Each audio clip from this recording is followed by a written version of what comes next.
દોસ્તો પાયલટ બાબાનો આશ્રમ અત્યારે હું બધી જગ્યાએ દર્શન કરી રહ્યો છું ત્યારે આપ જોઈ શકો છો એવી અનેક આ જગ્યાએ વિશાળ મૂર્તિઓ છે. એક એક જગ્યાએ જાણે એક એક શાસ્ત્રોની વાતો રજૂ થતી હોય એવું આપણને લાગે. આ જગ્યાએ જોઈ શકો છો એક સંત મહાત્મા બિરાજમાન છે અને અહીંયા ભગવાન ભોળાનાથ જે છે એ પાર્વતી માતાની પાસે કંઈક માગી રહ્યા હોય એવી આ બધી દુર્લભ ચિત્ર, આ બધી મૂર્તિ પ્રતિમાઓ.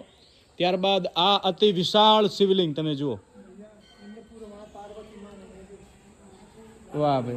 अच्छा, अन्नपूर्णा माँ. अन्नपूर्णा माता बोले क्या है बिरचा? जी जी बाबा बताइए.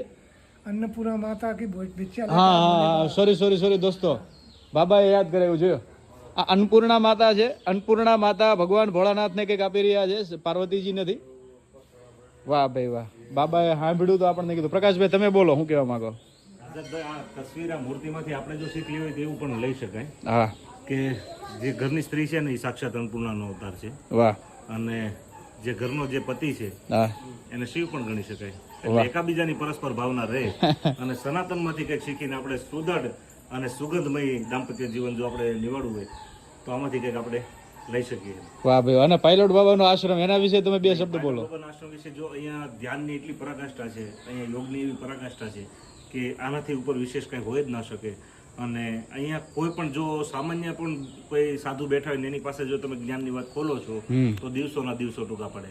પ્રકાશભાઈ, ગુજરાતી જે પ્રવાસી આવે છે હરિદ્વારમાં દર્શન કરવા માટે, અને આ આશ્રમ વિશે તમે શું કહેવા માંગો છો? જો આશ્રમની સુંદરતા અને અલૌકિકતા તો એક તરફ બરોબર, પણ અહીંની જે આધ્યાત્મિકતા છે ને એ માણવા જેવી છે મિત્રો.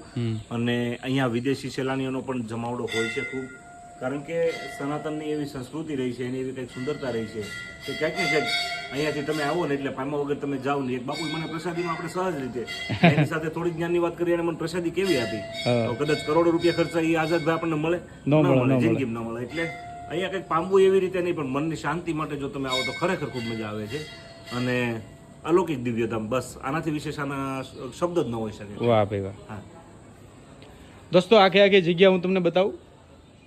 અને ઓહો હો, આ અતિ વિશાળ નંદીજી. મેં મારી જિંદગીમાં નંદી મહારાજની આવડી મોટી પ્રતિમા નથી જોઈ ભાઈ. ઓહો, આમ તમે જુઓ. વાહ ભાઈ વાહ. તમે જુઓ તો ખરા ભાઈ.